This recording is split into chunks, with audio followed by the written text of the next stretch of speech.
Assalamualaikum warahmatullahi wabarakatuh.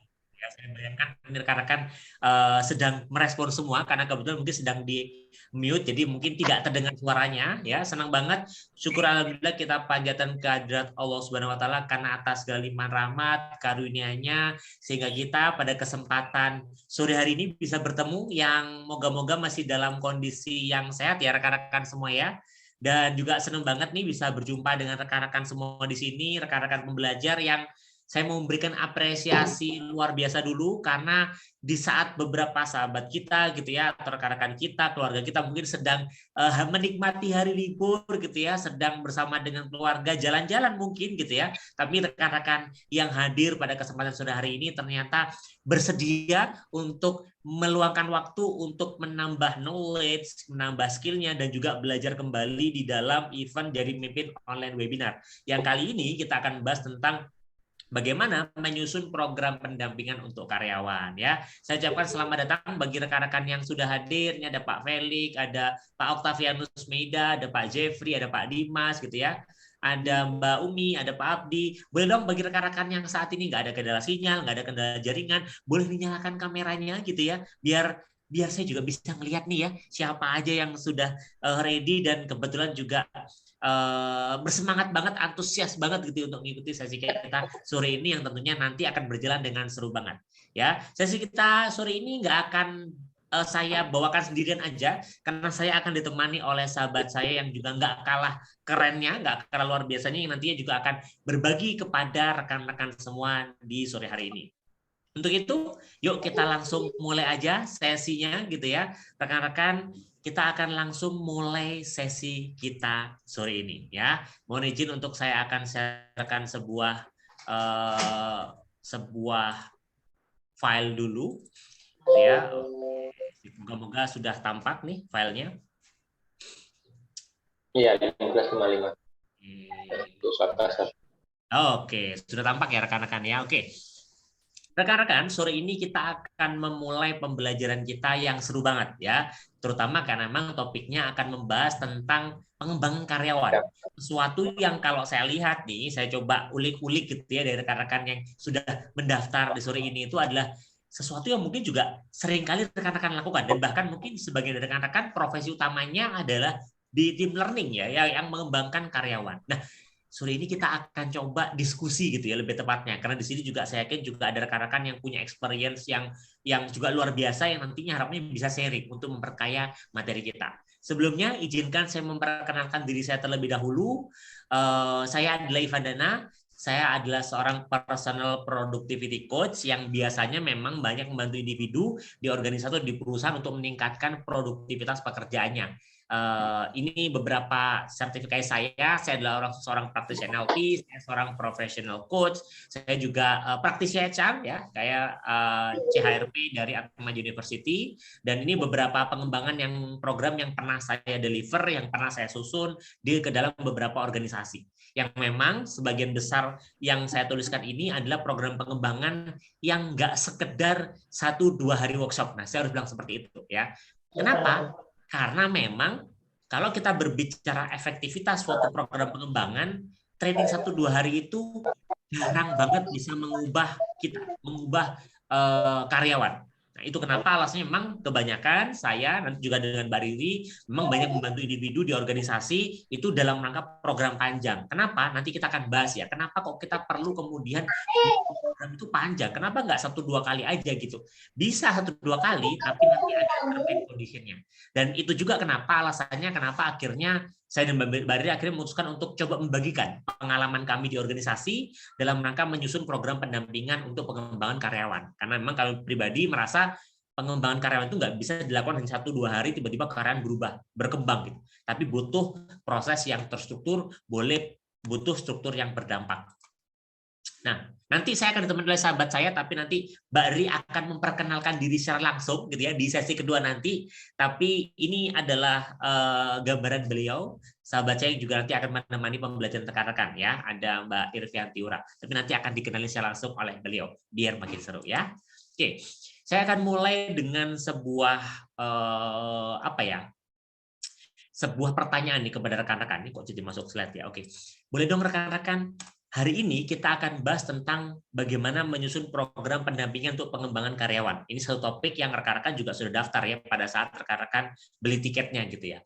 Kalau boleh tahu nih rekan-rekan, silahkan dong boleh dong diketik di kolom chat apa sih yang rekan-rekan harapkan bisa dapat di sesi ini, sehingga rekan-rekan merasa mau meluangkan waktu di hari minggunya untuk kemudian belajar lagi di sore ini. Apa yang rekan-rekan harapkan bisa dapat apa? Ya, karena ini penting banget karena untuk saya bisa membantu rekan-rekan tadi itu ya, untuk bisa rekan-rekan mendapatkan yang rekan-rekan harapkan di sesi ini, ya rekan-rekan boleh dong di-sharingkan ya. Kira-kira apa sih yang rekan-rekan harapkan bisa dapat di sesi kita sore ini? Yuk, silakan.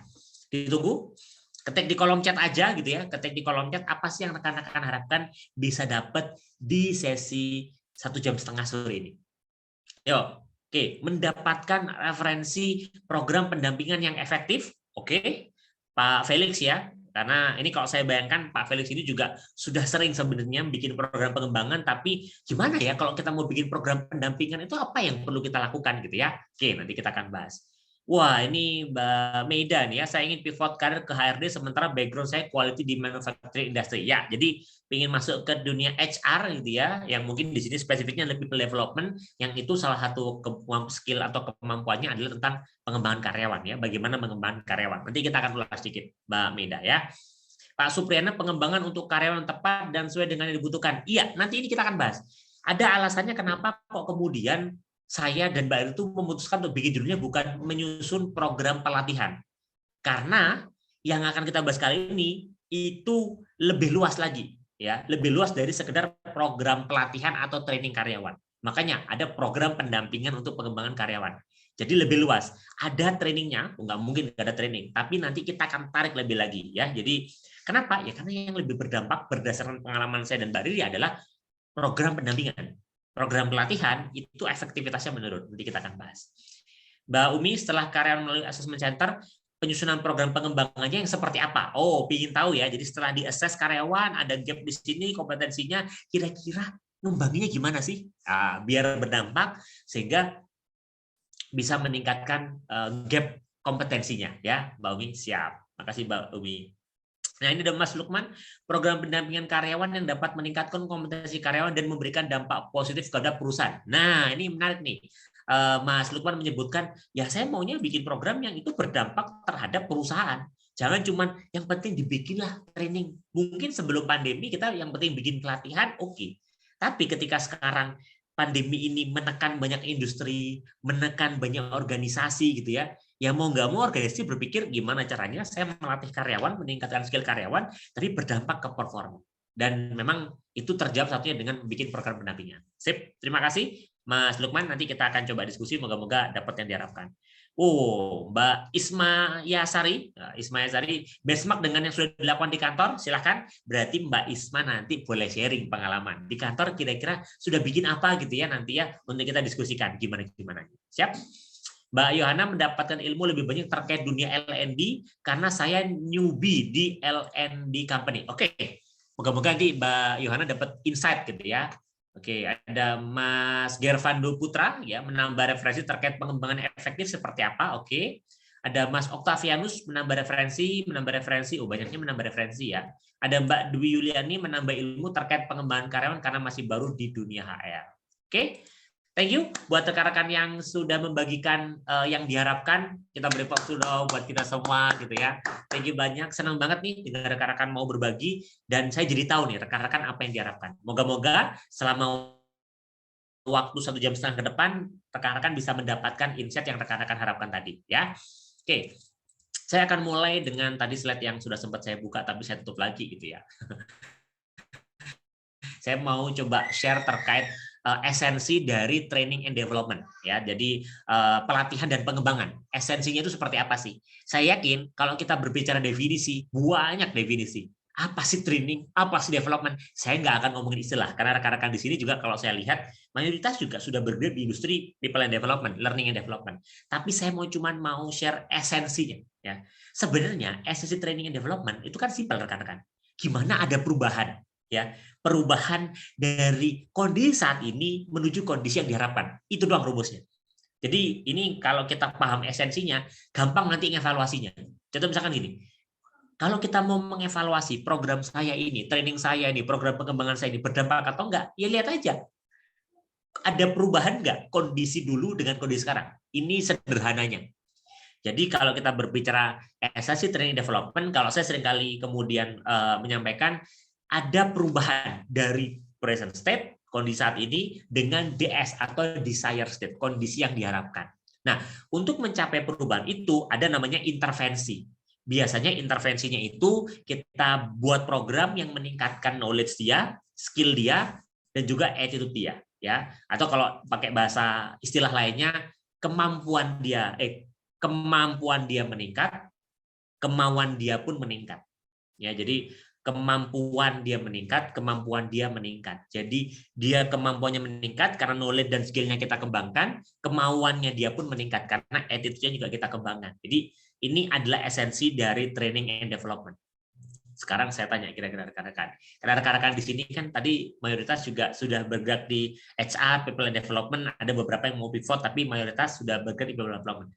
Gampang nggak sih menyusun program training and development yang berdampak? Yuk, silahkan sharingkan di kolom chat. Kalau gampang, jelaskan alasannya kenapa. Kalau susah, jelaskan alasannya kenapa. Yuk, silahkan.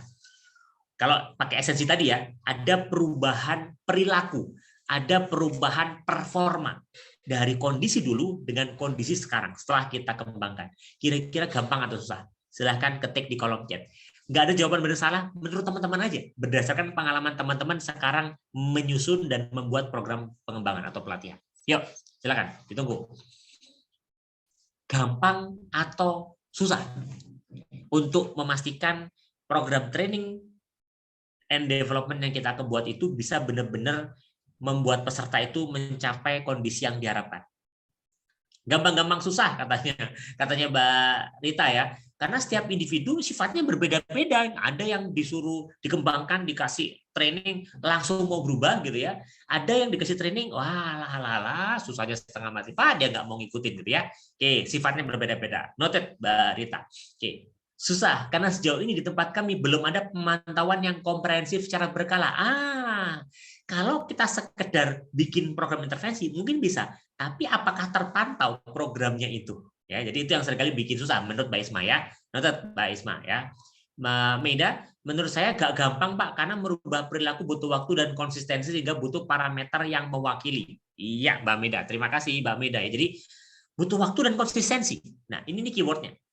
Kalau kita mau ngembangin orang, manusia itu kan bukan kayak robot rekan-rekan. Nggak kayak robot yang dipencet tombol, dia langsung jalan. Maju, mundur, kanan, kiri. Manusia itu kompleks. Kita bikin satu program, bisa jadi hasilnya itu ada yang A, ada yang B, ada yang C, ada yang D, ada yang Z. Sehingga memang kompleks, sehingga nggak semudah itu untuk bikin program. Kalau saya tangkap dari Mbak Meda ya. Mbak Umi, sulit biasanya nambah pengetahuan, tapi skill-nya itu belum berubah. Iya, knowledge-nya tahu. Sudah tahu rekan-rekan ada pertanyaan? Nggak ada.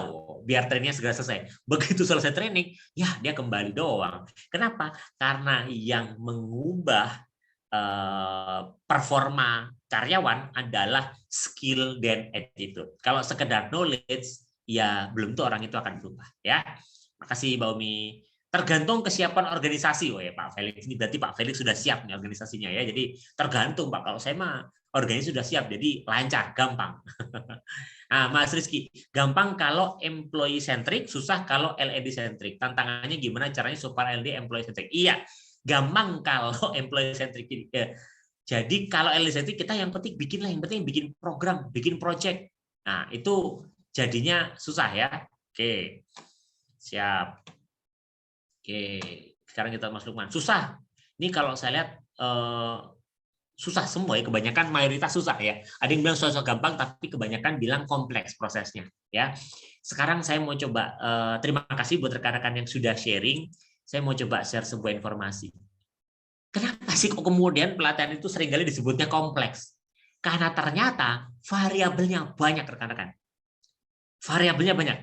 Nggak sebatas oke, yuk kita bikin pelatihan, pilih trainer yang keren, tiba-tiba berubah. Enggak, pengalaman saya trainer bagus, pesertanya nggak bagus, nggak oke juga itu pelatihan. Maksudnya apa? Lah pesertanya nggak mau belajar kok. Lah pesertanya nggak mau belajar, ngapain saya belajar kayak gini? Trenernya keren, pesertanya nggak mau belajar, nggak juga berdampak pelatihan itu. Jadi kalau kemudian tadi banyak menyampaikan nggak susah, susah, susah, ya berdasarkan pengalaman saya memang susah. Kenapa? Variabelnya banyak. Contoh, trenernya itu variabel utama. Peserta training, apalagi itu ya. Tujuan pelatihan, tujuannya perlu definisikan dengan jelas. Ini pelatihan ini tujuannya apa? Kalau cuman peserta cuman tahu doang sama peserta benar-benar bisa melakukan, itu akan berbeda. Dan tujuan itu menentukan. Terus isi materi, trenernya bagus, materinya nggak bagus, mungkin ketolong, tapi tetap aja bisa jadi nggak maksimal karena ada yang kurang dari materi. Terus metode penyampaian, wah ini makanya banyak 3FT, training for trainer. Kenapa? Karena trainer itu penyampaiannya harus bagus. Ya iya, lah kalau trainernya keren, pinter, tapi nggak bisa menyampaikan, orang juga nggak paham. Jadi variabel itu banyak dan itu saling terkait sama lainnya. Sehingga memang bikin program pelatihan nggak sesimpel kita bikin program pelatihan panggil vendor yuk training. Enggak. Butuh banyak yang perlu dikondisikan. Berdasarkan pengalaman saya sebagai L&D di perusahaan. Karena saya dulu juga pernah jadi L&D, sekarang menjadi learning consultant yang banyak membantu individu di organisasi untuk menyusun program pengembangan karyawan. Dan saya harus bilang rekan-rekan, yang bikin lebih kompleks lagi adalah yang L, yang paling bawah. Apa itu? Lingkungan aksi. Pengalaman saya, banyak yang trainernya keren, peserta trainingnya keren, bahan isinya materinya keren, metode penyampaian keren. Begitu dia balik kerja, ternyata realita di lapangan tidak semudah materi. Akhirnya apa? Loh, kok materinya nggak sama sama ini saya disuruh aturannya A, B, C, D. Begitu saya kecak ke kantor, ketemu lingkungan, kok lingkungan saya D, E, F, G, H, I, Z. Beda antara yang dilatih di kelas dengan lingkungan aksinya. Beda banget. Bahkan mungkin kadang gini namanya ilmu lapangan ya. Kadang di lapangan itu kan ilmu lapangan yang berjalan. Teori dengan lapangan, nabrak, bingung pesertanya, akhirnya nggak berdampak. Makanya kenapa menyusun program pelatihan untuk karyawan, program pengembangan itu nggak mudah. Kenapa? Variabelnya banyak yang perlu kita mulai pertimbangkan. Dan di kesempatan ini kita akan coba berfokus bukan pada tren saja, bukan pada peserta, bukan pada bahan, metode penyampaian, tapi fokus pada lingkungan aksinya. Kenapa? Loh iya, kenapa kita perlu akhirnya bikin bukan sekedar program pelatihan, tapi pendampingan, karena lingkungan aksinya perlu kita kondisikan. Banyak kejadian yang atas bagus, lingkungan aksi nggak bagus, semua langsung tidak berdampak pelatihannya. Ini kan sayang. Nah, ini adalah sebuah gambaran pengembangan efektivitas program pengembangan sebenarnya. Memang kalau dibilang lupa, tapi program pelatihan kelas kan dibutuhkan. Iya dibutuhkan. Tapi coba kita lihat. Time makin ke kanan itu waktu berarti makin lama ya. Development value itu berarti makin ke atas makin bagus. Kelas pelatihan di kelas seperti kita saat ini juga di Zoom gitu ya atau di kelas itu memang cepat dijalankan. Makanya banyak orang milih udah training, karyawannya nggak perform training, karyawannya apa training. Ya cepat dilakukan, tapi value-nya paling rendah dibanding yang lain.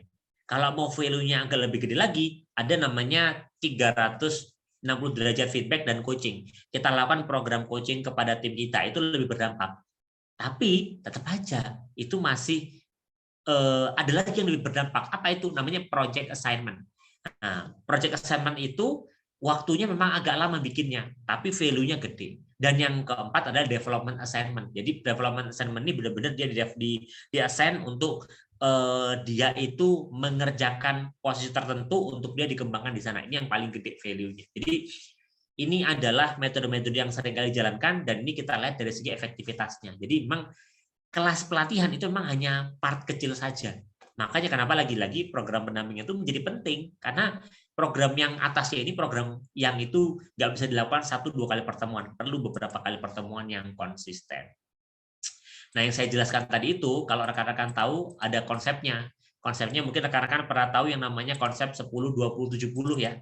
Rekan-rekan mungkin pernah juga dengar konsep 10 70 40. Saya akan coba share ulang karena tadi kayaknya sedang ada sedikit error. Moga-moga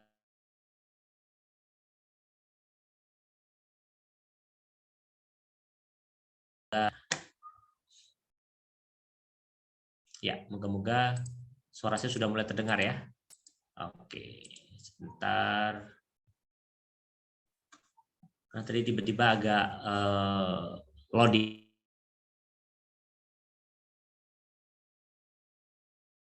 Terus kalau saya mau bikin program yang berdampak, apa yang perlu kemudian dilakukan? Kita bisa menggunakan konsep namanya 10-20-70. Kalau rekan-rekan tahu ya, 10-20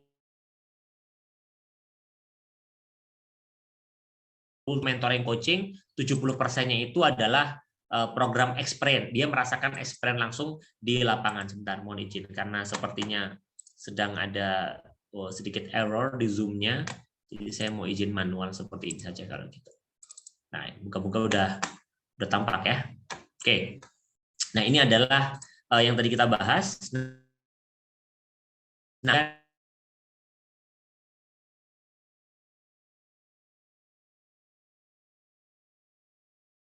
ya, mohon maaf tadi sepertinya jaringannya agak lost sebentar.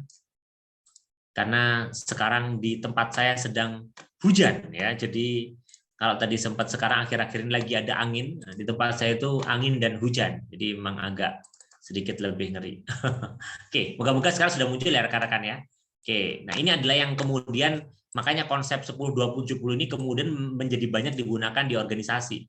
Karena memang prakteknya memang dalam prakteknya memang seringkali kita fokusnya ke training 70%, mentoring 20%, experience-nya 10%, kita bikin role play dan sebagainya. Tapi sebenarnya dari segi efektivitas seperti segitiga terbalik rekan-rekan. Jadi 10% training itu hanya 10% kok. Kenapa? Ya coba aja kita training, kadang kita training aja gitu. Nanti 2 minggu lagi tes lagi, kasih pertanyaan berhubungan dengan tren dia. Saya bisa pastikan yang diingat itu cuma 10-15% aja. Kenapa? Karena nggak dipraktekin. Kita itu lebih mudah ingat paham konsep ketika setelah itu diminta untuk mengaplikasikan.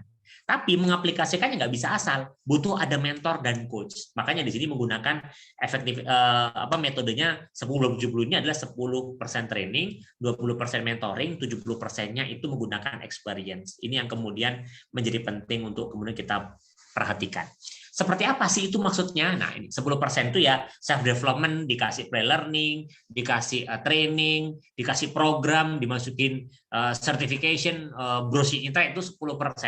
Nah, social learning itu kayak ada coaching, supporting, delegating, jadi itu dia belajar dari sosial. Nah, 70% itu eksperimental. Sebenarnya kalau kita mau orang itu berkarya, bisa benar-benar menghasilkan sesuatu dari pelatihannya, dia harus dikasih kesempatan untuk praktek. Dikasih tugas untuk dia praktek di tempat kerja. Nah, sayangnya ini yang masih jarang disentuh sama organisasi. Kenapa? Karena kalau mau bikin yang 10-20-70 yang real, yang pertama, durasinya akan jadi lebih panjang. Yang kedua, biayanya akan jadi lebih gede. Durasinya panjang, biayanya gede. Sehingga hitung-hitungannya perusahaan kadang aduh janganlah dan sebagainya. Udah yang penting dijalankan dulu. Itu yang jalankan akhirnya training aja. Padahal kalau mau berdampak memang 10-20-70. 70%-nya ini ya dikasih ruang untuk praktek. Loh, selain mahal memang 70% ini effortnya lebih gede, terutama kalau kita di L&D. Kenapa? Karena 70% ini kita harus mengkondisikan. Ketika dia praktek, misalkan contoh, saya belajar leadership. Konsep leadership misalkan 3 nih ya, bagaimana dia punya visi, bagaimana kemudian dia bisa mengelola tim, mengembangkan tim. Yang ketiga kemudian bagaimana caranya dia bisa melakukan delegasi kepada timnya. Ternyata begitu dia kembali ke tempat kerja, wah udah kamu cari sales aja, cari penjualan aja. Dia nggak dikasih ruang untuk mengembangkan tim, dia nggak dikasih ruang untuk megang tim. Ya akhirnya belajar leadership, tapi ketika kembali ke lapangan, ke pekerjaan disuruh jualan. Ya akhirnya lupa teknik leadership. Kenapa? Karena harus dipraktekkan. Nah ini makanya 70% ini benar-benar dia merasakan experience. Biasanya kalau dari saya biasanya kalau misalkan dia nggak punya tim, minimal dia di-assign. Ada tim yang tiba-tiba ditempelin ke dia dulu sementara, biar dia merasakan experience di lapangan sebagai seorang leader ngelola tim. Nah, jadi sambil dia kerja, sambil dia dapat assignment. Nah, ini yang kemudian banyak kan akhirnya bisa membuat dia itu paham, oh ternyata maksudnya teori kemarin itu seperti ini. Maksudnya skill itu seperti ini. Jadi ini yang kemudian perlu mulai dipertimbangkan. Kenapa sih kok kemudian kita harus capek-capek sampai ke yang 70% rekan-rekan? Kenapa sih kok kita harus sampai mikirin ke 70%-nya ini? Yang itu effortnya gede, biayanya banyak, dan lainnya. Karena ternyata ini adalah gambaran level dari kompetensi dan juga performa. Ternyata memang kalau kita lihat ini adalah gambaran dari orang awam, nggak bisa sampai dia sampai di level mastery. Nah, yang pertama ternyata itu awareness dulu. awareness itu sadar. Oh iya ya, oh ternyata ini tuh penting ya. Oh ternyata materi ini tuh penting ya. Orang itu perlu aware sehingga bisa jadi knowledge. Contoh misalkan, kalau tadi contohnya terkait leadership, maka sebelum dia orang itu dikasih tahu tentang teknik leadership skill-nya, dia perlu tahu kenapa saya perlu menjadi leader. Nah ini untuk bangun awareness. Kenapa? Karena ternyata kalau awareness nggak kebentuk, ya gini, kita nggak akan mau melakukan sesuatu yang itu nggak penting kan bagi kita. Maka perlu dibangun awareness-nya, perasaan bahwa itu penting loh untuk dilakukan. Contoh misalkan, saya akan share materi leadership, tiba-tiba orang suka, oh leadership seperti ini, orang yang dengar bingung. Oke, oh tahu saya leadership, tapi kenapa saya perlu belajar leadership? Kalau kemudian dia nggak harus itu penting, nggak akan didengerin, masuk kuping kanan, keluar kuping kiri. Maka yang pertama perlu dibangun adalah awareness. Nah, awareness ini dibangun di pelatihan, rekan-rekan.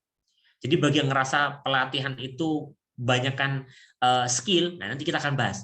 Karena kalau menurut panah ini gitu ya, awareness itu training itu hanya membentuk awareness dan knowledge, itu pun separuh. Kenapa? Ya karena separuhnya itu di lapangan.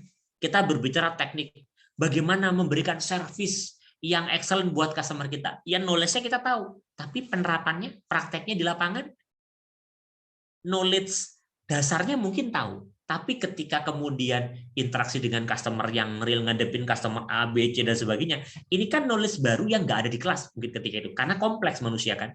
Di tiap kota aja beda-beda. Kota A dengan kota B bisa jadi beda. Maka kalau di sini training itu hanya knowledge itu pun separuh. Maka knowledge ke atas, knowledge skill mastery, itu ada namanya non-training pendekatan. Non-training itu apa? Ya, tools pengembangannya lain yang sebenarnya bisa kita maksimalkan. Jadi bagi yang selama ini training itu kemudian bisa membentuk knowledge, saya harus bilang separuh knowledge iya, tapi separuh knowledge lagi itu dibentuk di lapangan. Nggak ada kan orang tiba-tiba, contoh misalkan nih, rekan-rekan nyetir, nggak ada kan orang tiba-tiba setelah kemudian ikut kelas pelatihan nyetir tapi di ruang kelas doang. Tiba-tiba selesai kelas pelatihan di kelas, dia tahu teori-teori rambu-rambu, tahu teori tekniknya, teorinya doang, saya itu dia disuruh nyetir kan nggak bisa. Harusnya megang setir beneran kan. Pas megang setir, oh ternyata seperti ini ya bentuknya setir, knowledge lagi. Oh ternyata belok 40 derajat itu seperti ini ya, knowledge lagi. Nah, knowledge yang sempurna didapatkan di lapangan. Nah, itu yang harus kemudian disusun. Tadi saya nyebut non-training ini apa aja sih Pak? Non-training itu seperti ini gambarannya. Ini adalah program pengembangan yang non-training. Contoh, seminar, conference, class-based training, self-directed learning, coaching mentoring, on-the-job training, group learning, exchange program, short-term placement. Short-term placement itu dia di-assign di satu posisi tertentu. Itu program pengembangan sebenarnya. Project assignment, job rotation, dipindah dari dia pertamanya di bagian A ke bagian B, itu pengembangan. Jadi bahkan mutasi, banyak orang bilang kamu dimutasi ya, banyak orang lihat wah aku dibuang nih. Enggak, mutasi itu kalau kita lihat dari segi pengembangan, dia program pengembangan loh. Kenapa? Karena dimasukin ke ruangan yang berbeda, ke kebiasaan yang berbeda, ke pekerjaan yang berbeda, sehingga dia belajar lagi kan. Nah, job enrichment, job enlargement, itu tuh program pengembangan tuh banyak. Nah, cuman selama ini memang kita kebanyakan orang mayoritas masih berfokus pada training, yang itu ya efektivitasnya masih minim. Nah, program pengembangan banyak. Ini adalah program pengembangan yang bisa digunakan untuk mencapai 70% tadi. Yang sebenarnya bisa kita gunakan kalau kita mau. Maka, kalau kita kembali ke esensi training and development tadi gitu ya, kan harus ada program intervensi. Berarti dari pemaparan tadi, kita perlu sepakat nih rekan-rekan bahwa kalau kita mau program berdampak, harus ada 3 proporsi di sini. Yang pertama ada konten yang akan disajikan, yang kedua ada proses latihan, yang ketiga ada ruang untuk mengaplikasikan. Ada ruang untuk mengaplikasikan. Jangan hanya konten latihan, kontennya di kelas, latihan di kelas, setelah itu dilepas. Dia diharapkan langsung bisa berubah. Ya enggak, dia harus diajak mengaplikasikan dalam keseharian dia, dalam durasi tertentu. 3 hal ini yang kemudian membuat program itu bisa berdampak. Kalau kita mau karyawan kita berubah tadi ya, kembali ke awal esensi training tadi, ya kita perlu memastikan ada konten, ada latihan, ada peserta diajak mengaplikasikan. Contoh, ini yang contoh yang saya buat. Biasanya saya buat ini untuk program leadership, contoh, ada formal learning, ada experiential learning, ada social learning. Ini durasinya 3 bulan, gitu ya. Ada in class, ada mentoring dan coaching, serta ada project assignment. Selama project assignment nanti dia akan dipandu oleh mentor. Ini biasanya program yang saya susun untuk beberapa klien. Ya, jadi ada formal learning, experiential sama social learning. Ini contoh aja sebenarnya, tapi tools di dalamnya banyak sebenarnya nanti. Ini contoh. Maka kalau desain program pengembangan yang berdampak itu seperti ini, kurikulumnya jadi kompleks kan rekan-rekan? Iya, kurikulumnya akan jadi lebih kompleks seperti ini. Saya kalau bikin kurikulum jadi kayak gini. Workshop 1 karena kebanyakan saya mengelola program leadership ya. Jadi MDP, MT, ya, ODP itu yang kemudian saya kelola. Jadi seperti ini, workshop 1 oke 16 jam, workshop 2 oke 8 jam, 8 jam, 8 jam, workshop 3, workshopnya itu ada banyak. Kenapa? Dan itu dipecah. Kenapa? Orang suruh belajar 5 hari nggak bisa. Yang ada adalah oke, kalau gitu kita belajar 3 hari, ada jeda 3 hari, ada jeda 3 hari. Jadi ada jedanya. Selama jeda dia diminta untuk ada assignment, ada tugasnya, ada penugasan diberikan. Nah, ini ada lihat sini kalau rekan-rekan. Habis workshop 1 ada action learning 1 bulan. Habis workshop 2 ada action learning 2 1 bulan lagi. Habis workshop 3 ada action learning akhir 4 bulan. Maka programnya bisa berjalan sekitar 6 bulan biasanya kalau saya bikin. Kenapa? Ya karena untuk memastikan peserta itu benar-benar bisa. Nggak cuma tahu, tapi benar-benar itu menyatu dalam keseharian dia. Jadi ada business simulation, ada action learning brief, ada project plan, dan sebagainya. Ini contoh kurikulumnya. Nah, ini baru bisa disebut program pengembangan yang berdampak. Tapi menyusun program kayak gini, saya yakin setiap orang bisa.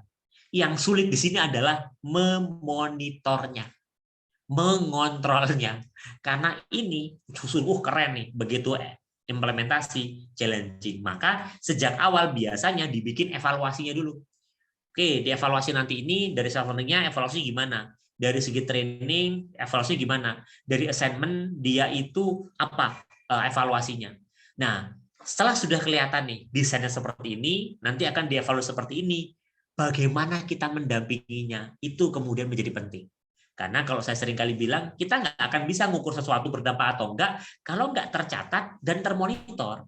Nah, untuk bisa mencatat proses, untuk bisa memonitor proses, dan mengevaluasi proses, kita butuh adanya program pendampingan. Karyawan selesai pelatihan, benar-benar dia itu ada tugas, ada proyek, dan didampingi. Karena banyak juga yang bikin programnya 3 bulan, tapi selama proses nggak didampingi. Ya pas praktek dia bingung, dia bingung mau tanya ke siapa.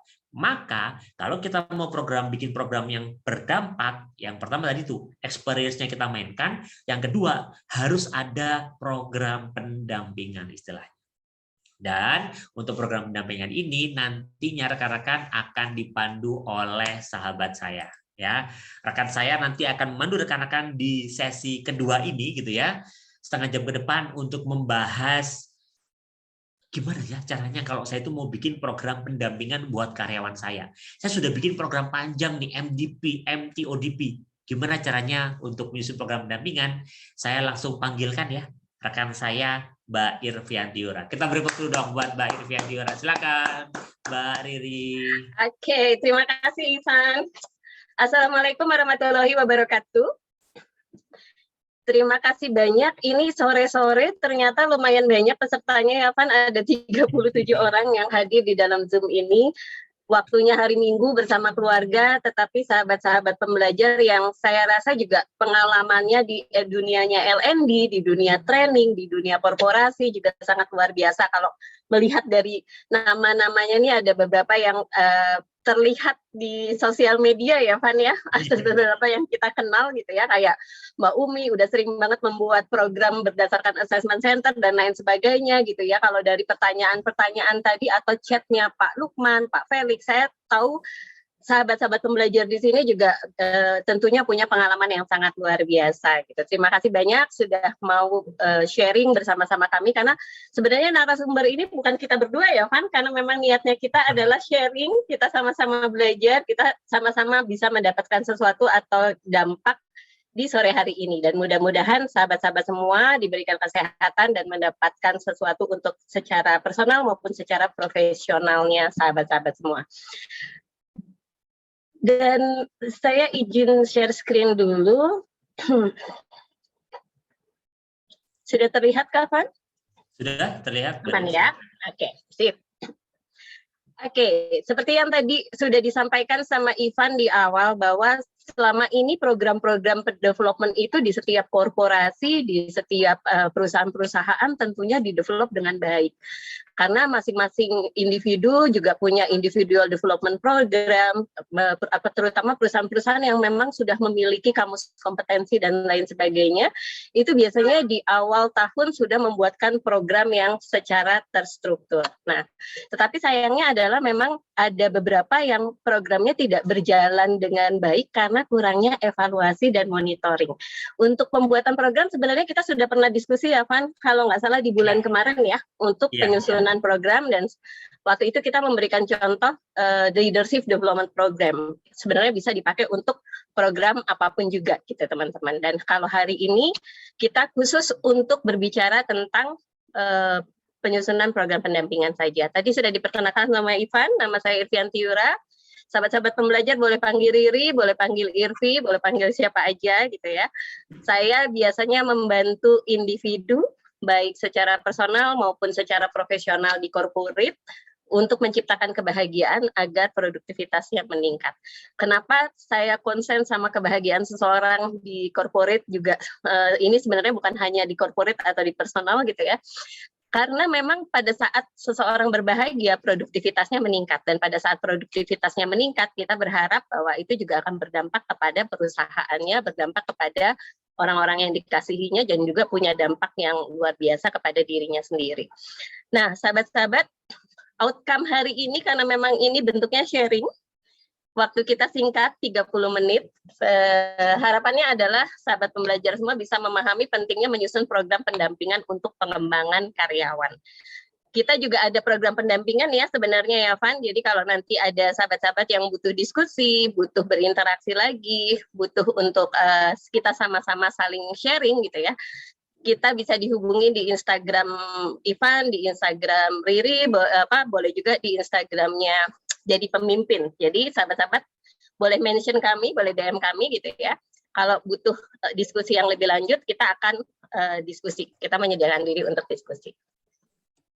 Kenapa sih penting program untuk menyusun pendampingan ini, sahabat-sahabat semua? Karena pada saat kita menyusun program, tujuannya adalah supaya program yang kita susun ini selaras dengan job desk dan KPI dari peserta training kita. Akan sangat sayang sekali pada saat susunan program, development programnya baik, bagus sekali gitu ya, sahabat-sahabat semua. Tetapi ternyata itu tidak berhubungan dengan job desk dan kompetensi yang memang dibutuhkan oleh peserta trainingnya. Di beberapa corporate yang kita dampingi ya, Van, karena belum lama kita juga presentasi sama-sama berdua gitu ya untuk satu corporate yang besar. Kita menyayangkan sekali bahwa pada saat mereka menyusun program individual development program, itu tidak dikaitkan dengan job desk dan KPI, dan yang penting IDP-nya terpenuhi selama 1 tahun. Jadi kalau mereka punya jatah belajar sekian jam belajar, yang penting sekian jam belajarnya itu tercapai.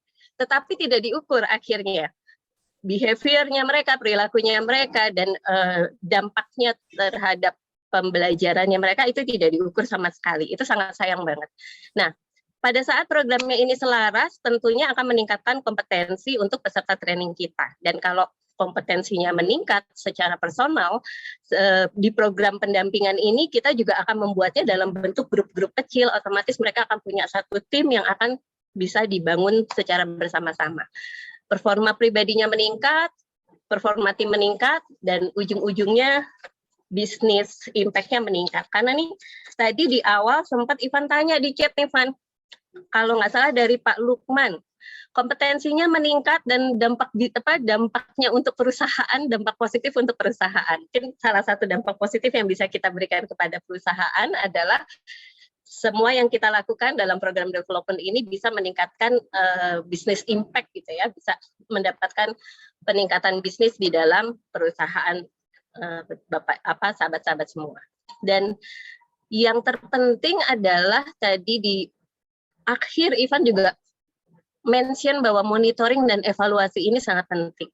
Pada saat kita menyusun program, justru monitoring dan evaluasi program ini sudah ada pada saat di awal. Jadi bukan terakhir gitu. Jadi kadang-kadang banyak sekali yang pada saat udah programnya sudah jalan gitu, programnya sudah ada gitu. Terus proses monitoring evaluasinya mana belum dibuat gitu. Tapi programnya sudah berjalan, sedang dalam rangka berjalan.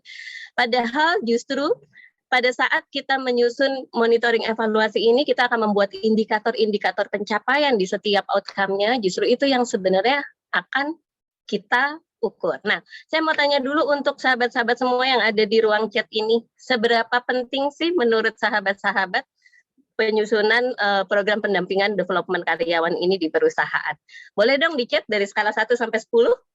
Skala 1 ya nggak penting-penting banget sih, yang penting IDP, yang penting jam belajarnya selesai gitu ya.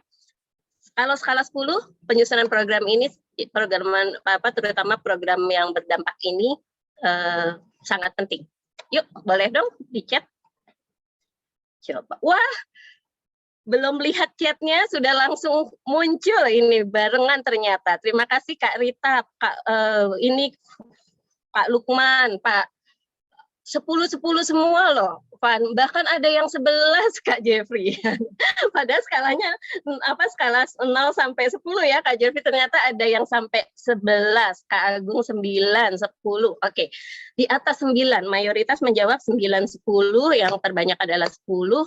11 itu ini bonus nih kayaknya, karena sepertinya Kak Jeffrey menginginkan programnya benar-benar efektif sehingga bisa menyuguhkan hal yang terbaik untuk karyawan dan juga untuk perusahaan ya. Oke, sip. Terima kasih kakak-kakak. Nah, yes, kalau kita tahu bahwa program ini, penyusunan ini sangat penting gitu ya teman-teman. Yang harus kita lakukan apa sih, what next-nya sebenarnya? Oke.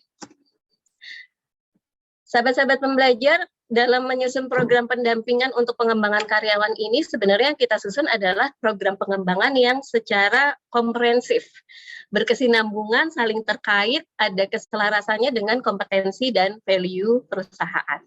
Seperti yang tadi sudah disebutkan, kalau untuk perusahaan-perusahaan tertentu, apalagi yang sudah ada assessment center-nya, biasanya perusahaan-perusahaan itu punya kampus kompetensi.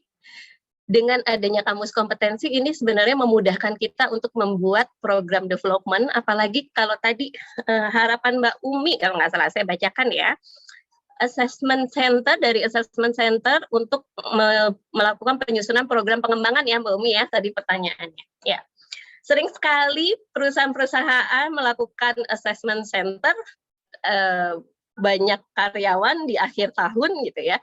Tetapi pada saat menyusun program development-nya hanya membuat rangkaian training. Jadi banyak training, banyak kompetensi yang dikejar sama perusahaan itu berdasarkan dari gap yang ditemukan pada saat assessment center. Tetapi training-trainingnya itu biasanya hanya hit and run training, bukan dalam bentuk program. Sehingga mengukurnya juga, ini sebenarnya pesertanya sudah mau, paham, tahu, mampu, mau mengerjakan, dan lain sebagainya, nggak sampai ke situ. Karena memang mereka, wah udah nih ada gapnya nih, langsung dibuatkan individual development program ya, biasanya Mbak Umi ya. Lalu dari IDP itu langsung dibuatkan tuh program-program trainingnya. Padahal seperti yang tadi Ivan sudah bilang, 10% itu hanya sebenarnya ya, dan yang 70% itu justru bagaimana caranya mereka mengaplikasikan trainingnya. Mereka belajar secara experiential learning, berdasarkan pengalamannya mereka, pembelajarannya akan jauh lebih efektif sehingga kompetensinya akan meningkat. Nah, sebenarnya program-program yang selaras dengan experiential learning itu kita bisa menggunakan metode on-job training atau juga pembelajaran berbasis project yang kita biasanya sebut dengan project-based learning, yang tentunya ini akan disesuaikan dengan job desk dan KPI dari peserta training kita. Nah, yang paling penting adalah sistem monitoring dan evaluasinya ini terukur dalam pencapaian outcome. Jadi terkadang sahabat-sahabat semua, outcome yang dibuat tuh outcome besarnya gitu. Oh ya, kita akan buat nih project based learning selama 3-6 bulan. Dibuat outcome besarnya gitu. Padahal teman-teman, pada saat kita membuat outcome yang besar itu, kadang-kadang kita akan kesulitan untuk melakukan evaluasi dan monitoringnya gitu. Kuenya terlalu besar. Nah, pada saat kita melakukan program, itu akan ada tahapan-tahapan dalam program, dan setiap tahapan, setiap milestone-nya itu akan dibuat outcome-outcome yang kecil lagi. Kenapa? Supaya kita tahu, dari outcome yang sepanjang tahapan itu, kompetensinya sudah didapatkan atau belum. Gimana caranya kita tahu bahwa kompetensinya itu sudah berhasil mereka dapatkan? Kita akan lihat dari indikator, diturunkan lagi dari indikator-indikator perilaku yang ada. Nah, kemudahan buat perusahaan-perusahaan yang punya kamus kompetensi, sekali lagi biasanya indikator perilakunya juga sudah tertuang di sana, termasuk skala-skala atau nilai-nilai, termasuk setiap jabatan yang ada sebenarnya gitu ya. Tapi teman-teman nggak usah khawatir, pada saat teman-teman tahu persis outcome-nya apa, seperti apa, dan kita bisa menurunkannya itu pada indikator-indikator yang terukur, lalu kita bisa melihat dari, kita uraikan lagi dari perilaku yang kita bisa lihat, bisa kita monitoring atau evaluasi, maka itu bisa tetap dijalankan proses evaluasi dan monitoringnya. Nah, teman-teman, program ini berapa panjang sih durasinya? Biasanya kalau perusahaan minta program pendek, mereka mintanya 3 bulan ya, Van ya. Yang biasa kita tangani, perusahaan mintanya 3 bulan. Dengan catatan bahwa nyoba dulu, atau misalnya kita keterbatasan dana nih, mau 3 bulan dulu.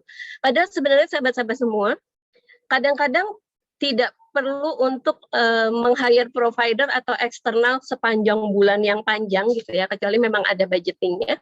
Tetapi bisa sebenarnya prosesnya itu dilakukan oleh internal setelah kita melakukan proses pendampingan atau proses untuk enrichment terlebih dahulu.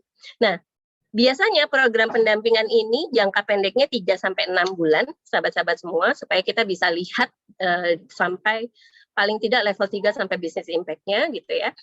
Lalu kalau jangka panjangnya biasanya 6-12 bulan. Bahkan ada beberapa perusahaan yang kita pokoknya prosesnya 24 bulan, 36 bulan gitu. Jadi mereka sudah bikin tuh milestone-nya 3 tahun ke depan gitu ya. Lalu sepanjang per tahunnya seperti apa yang akan dilakukan, lalu per tribulannya seperti apa, per bulannya seperti apa, itu sudah dilakukan. Nah, saya mau tanya dong untuk sahabat-sahabat yang ada di sini, selama ini program yang dijalankan di perusahaan untuk program pendampingan pengembangan karyawan ini, apakah ada dari sahabat semua di sini yang sudah menggunakan metode yang 3 metode yang disebutkan tadi? Experiential learning, on-job training, project based learning. Silakan rekan-rekan di chat. Coba. Wah, Mbak Rita sudah OJT, Pak Felix sudah. Oke, terima kasih Pak Felix. Mbak Meda juga sudah on job training. Sip. Sudah. Oke, sip. Oke, satu pertanyaan lagi rekan-rekan semua. Pada saat dilakukan on job training, pada saat dilakukan project based learning ini, apakah proses evaluasi monitoringnya sudah berjalan dengan baik? Boleh dicek lagi, silakan.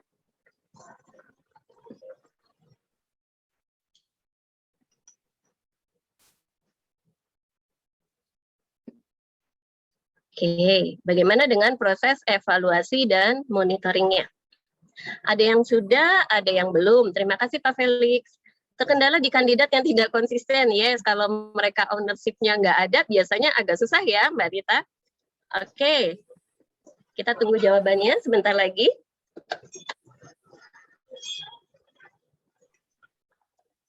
Terkendala di kandidat. Oke, sip. Oke, kita lanjutkan saja ya, teman-teman. Jadi,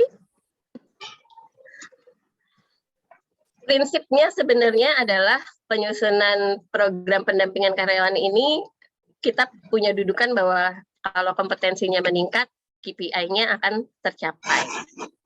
Artinya adalah pada saat peserta training kita mendapatkan kompetensi yang mumpuni, mendapatkan kompetensi yang sesuai dengan job desk-nya mereka, dan mereka mau melakukan itu, mengaplikasikannya.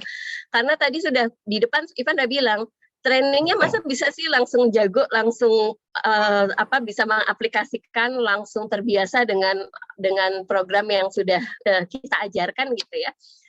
Itu justru butuh jam terbang untuk peserta kita berlatih, dan pada saat berlatih memang kadang-kadang bingung. Ini ada kesulitan mau tanyanya sama siapa. ini ada sesuatu yang nggak berjalan dengan baik, apa yang harus dilakukan dan lain sebagainya. Nah, untuk itulah sahabat-sahabat semua di sini, ini sebenarnya waktunya singkat banget ya, sahabat-sahabat. Mungkin saya akan mundur ya, Van, dari 30 menit gitu ya, karena poinnya adalah sebenarnya gini, pada saat kita membuat program pengembangan dari awal, kita justru harus spesifik sekali, lebih spesifik, lebih detail, dan lain sebagainya, supaya kita bisa membuat program yang berdampak. Nah, biasanya pada saat seperti ini kita akan buat dulu nih sketsa programnya, gambaran besar programnya terlebih dahulu. Jadi biasanya desainer programnya ini seorang LND, bisa juga kalau misalnya tidak ada divisinya LND di perusahaan, mungkin dari HR gitu ya, kalau sudah punya learning center, sahabat-sahabat yang di learning center itu yang akan bertindak sebagai desainer program. Dan biasanya kita akan menuliskan tanggal dan versi keberapa. Kenapa ditulis versi? Bisa saja pada saat kita mendesain program ini di versi 1.0 gitu. Kalau tadi di chat awal ada yang bilang ini harus disesuaikan sama pesertanya. Yes, itu benar banget, Pak. Karena kadang-kadang desain yang ada di kepalanya LND, yang LND bilang bahwa ini sangat berdampak dan lain sebagainya, justru pesertanya nggak ngerasa butuh itu. Justru itu LND juga butuh melakukan interview, melakukan survei kepada calon peserta, kita melakukan customer empathy, kita tahu persis sebenarnya pain-nya peserta apa, keinginannya peserta apa, kekhawatirannya peserta apa, supaya kita bisa tahu pada saat kita membuat programnya, program ini benar-benar yang dibutuhkan customize banget sesuai dengan kebutuhan peserta training kita. Tadi kalau yang bilang LND biasanya dari sudut pandangnya LND saja gitu. Nah, salah satu cara untuk kita bisa melakukan proses supaya ini bisa kita buat sesuai, customize, yuk kita lakukan customer empathy, yuk kita berempati ke peserta training kita cari tahu apa yang menjadi kebutuhannya mereka. Nah, ini yang makanya ditulis versinya. Kadang-kadang pada saat kita melakukan customer empathy, pada saat kita melakukan interview, ada perubahan-perubahan di programnya. Bisa jadi ada pada saat kita melakukan monitoring evaluasi, ternyata ada beberapa tahapan program yang tidak berjalan dengan baik, kita bisa melakukan sebenarnya revisi program. Jadi makanya ini dituliskan versinya seperti apa. Nah, sesudah itu kita harus cari tahu dulu pesertanya spesifik program ini untuk siapa dan kompetensi yang akan dikembangkan itu apa gitu ya. Lalu program besar ini, outcome besar, tujuan besarnya juga apa, termasuk indikator-indikator pencapaian dari tujuan besar dari program ini. Jadi dilihat urgensi programnya seperti apa, misinya apa sih, kenapa sih program ini harus ada gitu ya. Cakupannya sampai di mana aja program ini berjalan. Lalu durasi programnya berapa lama, ini penting banget sahabat-sahabat semua, karena dengan durasi program ini kita sudah bisa memulai menyusun schedule untuk melakukan pendampingannya. Jadi kita tahu persis nih, oh durasinya 3 bulan. Berarti kalau misalnya di sela-sela itu tadi yang seperti Ivan bilang ini ada 3 atau 4 training yang harus dilakukan gitu ya sahabat-sahabat semua. Lalu sesudah training-training itu atau di antara training-training itu mau dilakukan program project based learning-nya atau on job training-nya, itu jadi sesuai banget. Karena kita sudah tahu schedule yang kita mau pakai yang seperti apa. Yang 3 bulan kah? Yang 6 bulan kah? Atau yang 12 bulan? Lalu juga termasuk sumber daya. Sumber daya di sini kita harus menyiapkan PIC programnya. Kita juga harus menyiapkan misalnya beberapa orang yang terlibat di dalam PIC untuk tim monitoring dan evaluasinya, berapa orang yang bisa dilibatkan sebagai orang yang menjadi coach-nya, mentornya, dan lain sebagainya. Ini juga harus dari awal sudah dituliskan dan di-clear-kan. Dan dalam menjalankan proyek ini, biasanya kita justru explore problemnya dulu. Pada saat mengeksplor problemnya ini, ya termasuk kita tanyakan kepada bagian-bagian atau divisi yang memang sedang kita rancang program trainingnya. Ada masalah-masalah, ada isu-isu terkini, ada apa yang bisa diselesaikan. Dan tentunya pada saat kita menemukan problem-problem ini, kita juga melakukan langsung interview, melakukan metode-metode untuk melakukan customer empatinya, sehingga kita jadi tahu persis nih problem yang mau diselesaikan seperti apa. Sesudah kita explore the problem, kita juga tentukan nih masalah yang paling worth it banget untuk kita selesaikan apa. Karena sahabat-sahabat semua, kalau seandainya kita punya durasi yang pendek, nggak mungkin kita bikin programnya untuk menyelesaikan beberapa macam masalah. Lebih baik kita cari masalah yang memang krusial, yang pada saat masalah itu bisa diselesaikan, masalah-masalah yang lainnya bahkan bisa ikut terselesaikan. Dan tentunya kita juga akan sesuaikan durasi dengan cakupan programnya, sahabat-sahabat semua. Lalu sesudah itu kita bisa challenge ke pesertanya, kita melakukan ideation dulu gitu ya ke pesertanya untuk seperti ini, apa sih sebenarnya yang harus kita lakukan gitu ya. Lalu baru kita cari solusi sama-sama. Dan solusi sama-sama itu tentunya begitu kita sudah mendapatkan alternatif solusi yang terbaik, kita cobakan langsung, kita testing langsung solusi itu. Kalau ada di dalam pekerjaan itu yang butuh solusi, ya langsung diselesaikan di pekerjaan itu. Yang terakhir adalah penyelesaian programnya. Dan pada saat membuat ini semua, kita juga sudah mendesain aktivitas-aktivitasnya seperti apa sih, aktivitas pada saat untuk explore problemnya seperti apa. Aktivitas pada saat kita menentukan solusi seperti apa, metode dan alat yang digunakan seperti apa, assignment-nya seperti apa, dan requirement-nya apa yang bisa kita dapatkan setelah kita melakukan tahapan-tahapan ini. Lalu sahabat-sahabat semua, sesudah itu yang perlu kita lakukan supaya kita bisa memonitoring dan evaluasi berikutnya adalah setiap tahapan-tahapan dalam mencapai program ini. Jadi program besarnya dicacah kecil-kecil gitu ya, dicacah lebih kecil-kecil lagi, dan tentunya di setiap cacahan ini, di setiap milestone ini ada outcome kecilnya dan juga ada indikator dan durasi untuk melakukan perjalanan ini. Tahapan-tahapan ini adalah tugas-tugasnya peserta untuk melakukan action learning project dan melakukan proses experiential learning sebenarnya. Jadi nanti kita akan lihat seberapa besar sih pencapaiannya mereka. Sesudah itu baru kita masuk ke monitoring dan evaluasi. Yang pertama, metode dan tools-nya yang harus ditentukan di awal. Metode monitoringnya mau seperti apa, tools-nya mau seperti apa, lalu jadwal untuk monef-nya ini seperti apa, itu sudah dijadwalkan di awal. Lalu rencana-rencana perbaikan yang bisa dilakukan, dan yang terpenting adalah pada saat program pendampingan ini akan sangat membantu jika peserta kita punya logbook. Kalau teman-teman yang suka diver itu setiap kali mereka mau menyelam, mereka harus isi logbooknya masing-masing gitu. Setiap kali coaching juga ada logbooknya gitu. Jadi ada catatan perjalanannya. Jadi kita tahu progres peserta seperti apa. Ya. Lalu, sebentar.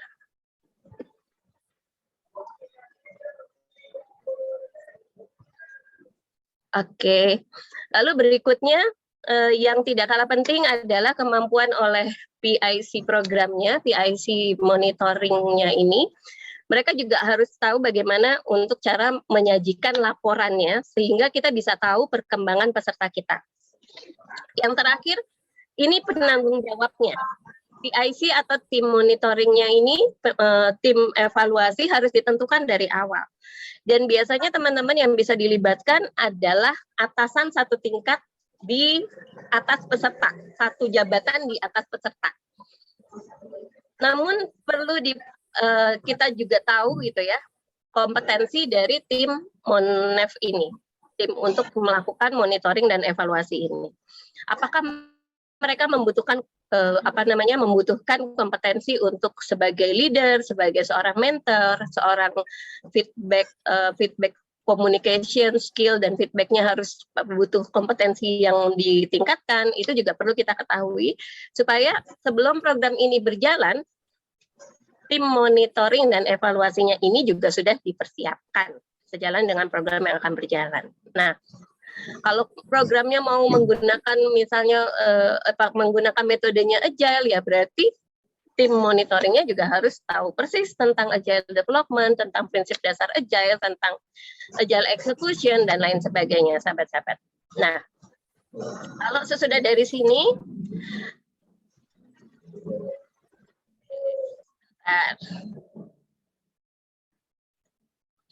Oh, nggak bisa sharing?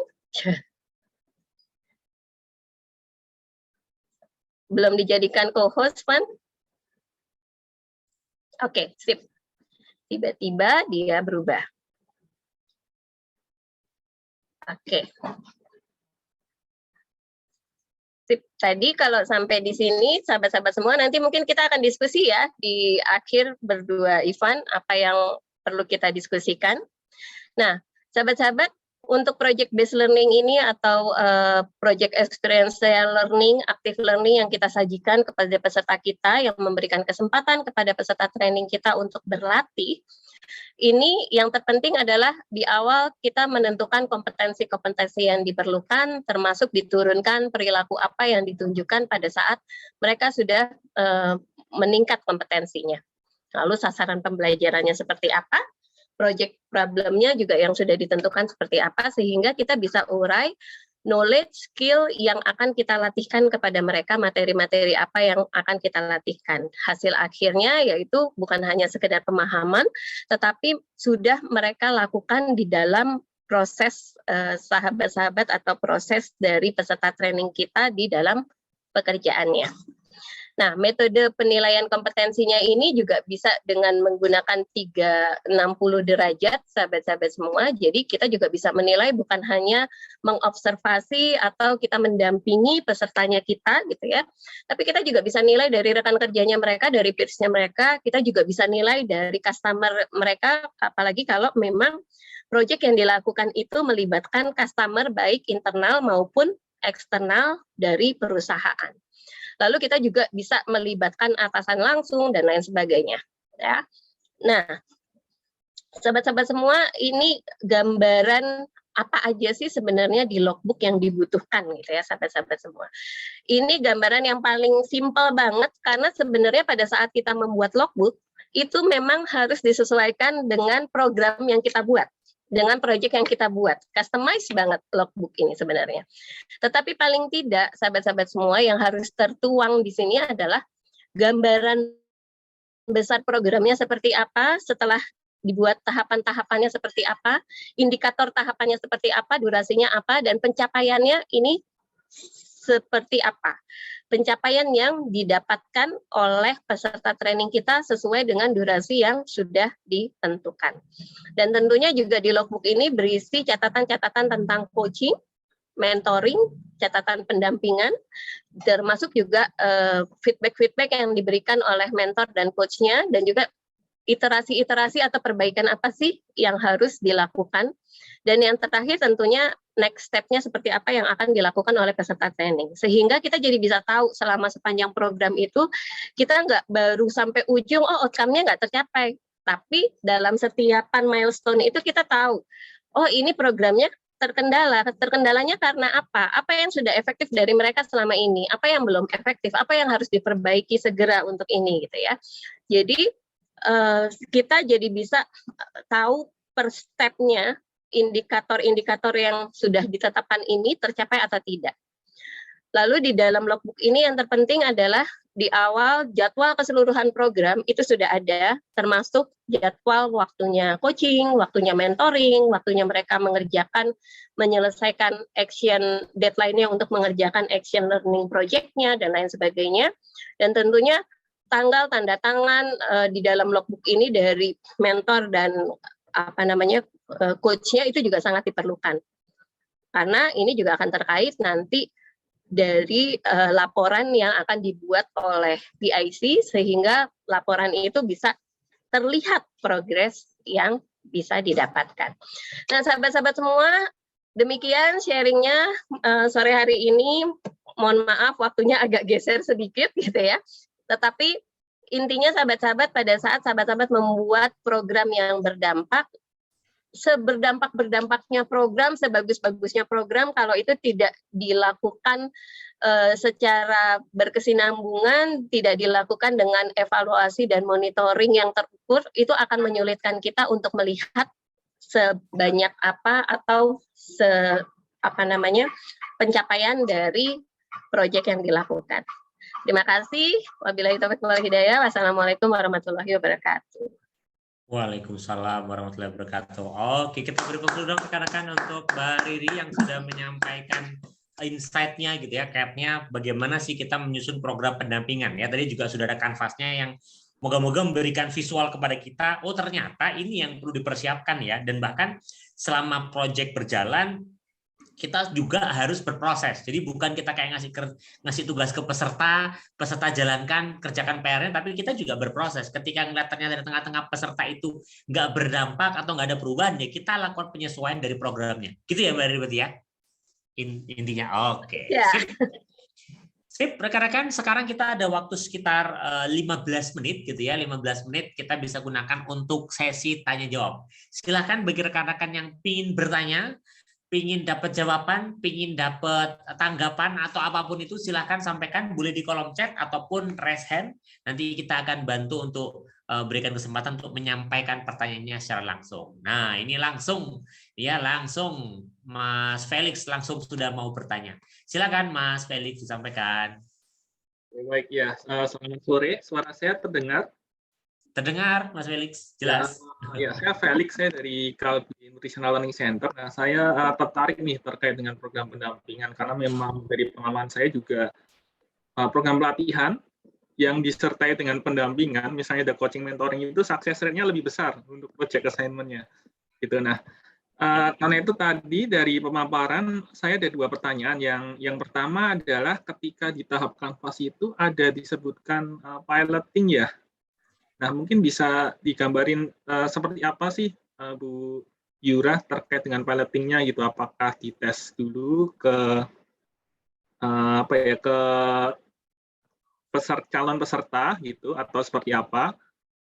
Dan kedua adalah terkait dengan ketika pendampingan kan ada coaching ataupun mentoring. Nah, mungkin bisa di-share-kan juga apakah ada tips untuk membangun agar proses mentoringnya itu bisa berjalan secara menyenangkan, terutama untuk misalnya program-program yang terkait leadership itu kan perlu menggugah emosi juga gitu. Mungkin bisa di-share-kan ketika ada pendampingan itu harus disertai dengan coaching atau mentoring dengan atasan, apakah ada tips supaya menjadikan kegiatan coaching mentoring itu sesuatu yang menyenangkan, bukan jadi kerjaan tambahan mereka gitu, Bu.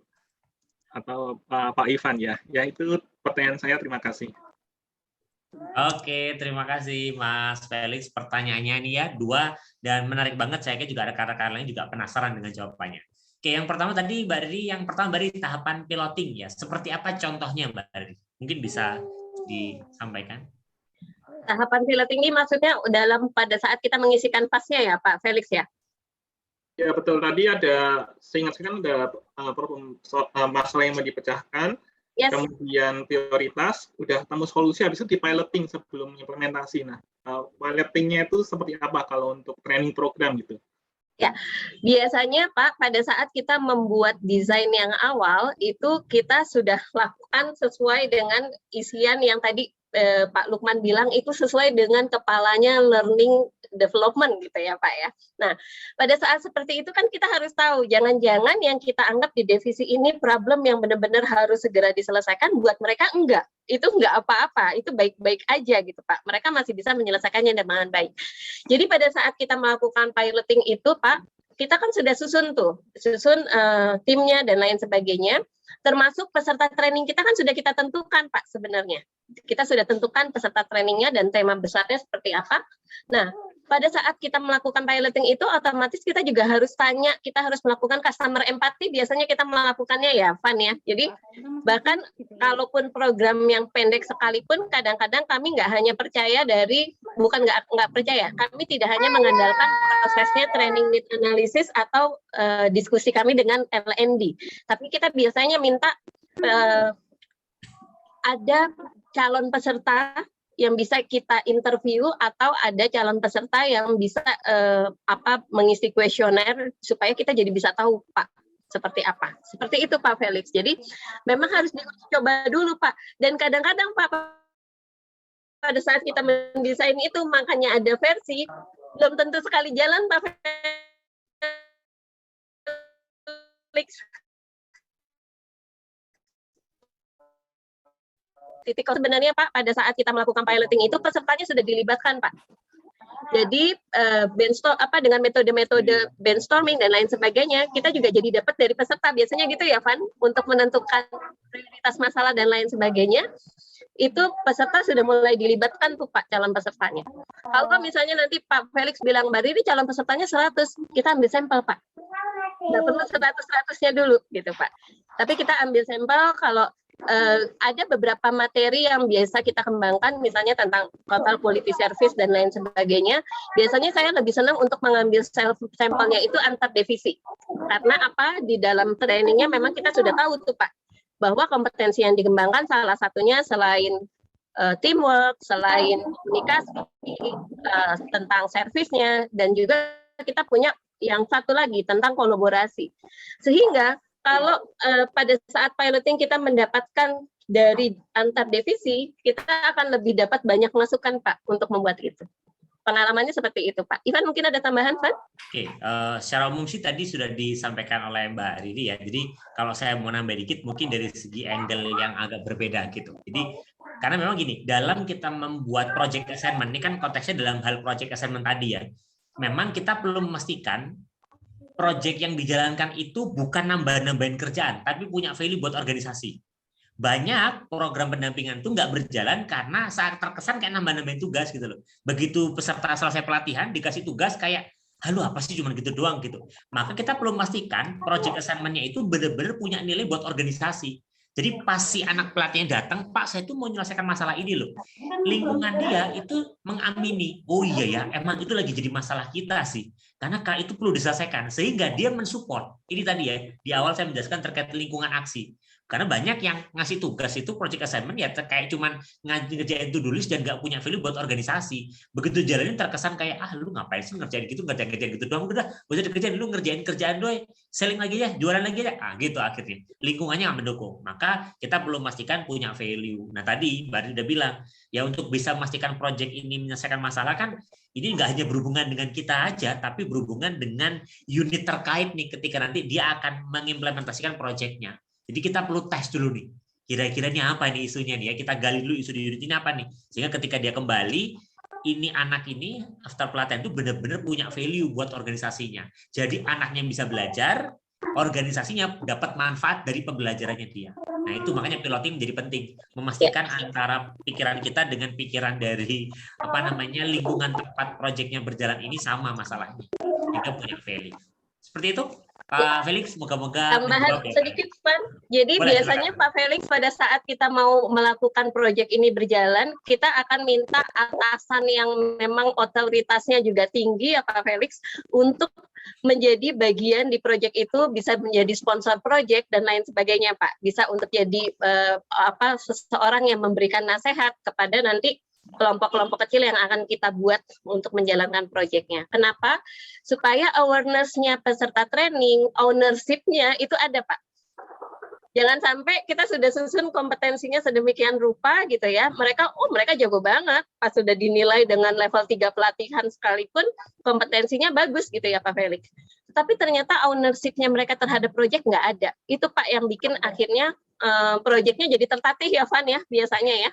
Gitu Pak. Jadi ownership dan awareness dari peserta training kita memang harus dibangun dari awal, Pak. Gitu. Silakan Van untuk pertanyaan kedua. Oke, jawab pertanyaan kedua. Nah ini menarik dan saya mengamini banget gitu karena saya juga punya cerita terkait hal itu ya. Ketika membantu salah satu klien gitu ya, bikin program itu jadinya kayak tegang gitu peserta pelatihannya gitu ya. Aduh, aku mau ada jadwal coaching karena dalam mindset sebagian orang gitu ya, proses mentoring dan coaching itu kalau karyawannya bermasalah, itu banyak orang, ayo kamu coaching ya. Ya udah, kenapa? Ketika kamu ada masalah nih, kamu nggak perform. Ya ini karena berangkat, saya lihat wajar karena banyak leadernya sendiri gitu ya, atau orang yang melakukan pendampingan ini nggak benar-benar paham konsep people development. Jadi dianggapnya mentoring coaching itu ketika timnya bermasalah, sehingga terkesannya jadi kayak bukan mentoring Pak, tapi judging ya. Jadi menjudge, lu bener, lu salah, kamu nggak harusnya kayak gini, nah gitu. Maka yang perlu kemudian dirubah adalah bagaimana tipsnya menyenangkan adalah yang pertama mulai dengan kita memahami dulu gitu ya esensi dari proses mentoring dan coaching yang itu program pengembangan. Nah namanya program pengembangan butuh waktu. Nah, maka ruang untuk peserta melakukan kesalahan, ruang untuk peserta itu tidak melakukan hal yang sesuai dengan yang diharapkan itu menjadi besar. Kita buka aja ruang seluas-luasnya, tapi ditarik untuk pembelajaran. Nah, kalau tipsnya yang bisa lakukan adalah begini, dalam proses mentoring dan coaching, mau mentoring atau coaching, selalu didahului dengan menanyakan dulu gitu ya, pendapat dari peserta. Ini, jadi para mentor itu selalu harus dibekali dengan kemampuan untuk sebelum memberikan positif feedback namanya. Memberikan feedback itu ada frameworknya sendiri. Kenapa? Dalam positif feedback, dalam positif dan juga konstruktif feedback itu nggak langsung tiba-tiba, aku ngeliat kayaknya ada masalah deh. Iya harusnya seperti ini nggak? Tapi didahulukan dengan menggali. Gimana kabarnya kemarin ketika berproses minggu ke depan, 2 minggu ke depan, tanyakan dulu ke peserta. Bangun dulu, gali informasi dulu apa yang mereka rasakan, apa yang mereka lakukan sebelum pertemuan itu. Nah, setelah sudah cerita, biasanya akan terdorong buat curhat.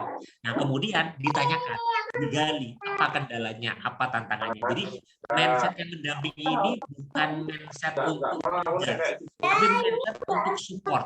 Apa kendalanya, apa tantangannya yang bisa diberikan. Karena kalau mindsetnya support adalah ya akhirnya mentoring dan coaching nggak jadi menegangkan karena bukan sesi untuk menjudge benar atau salah, oke atau nggak oke, tapi sesi untuk curhat. Nah, orang itu curhat itu kan suka, Pak. Jadi memang harus digali didesain sedemikian rupa bagaimana caranya biar mentor dan coach ini memang bisa melakukan penggalian secara komprehensif terlebih dahulu.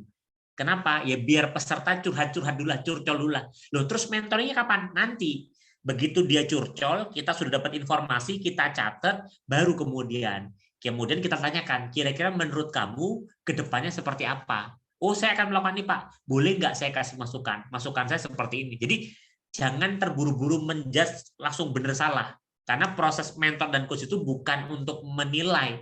Mereka bukan evaluator. Mereka bukan reviewer. Mereka itu membimbing.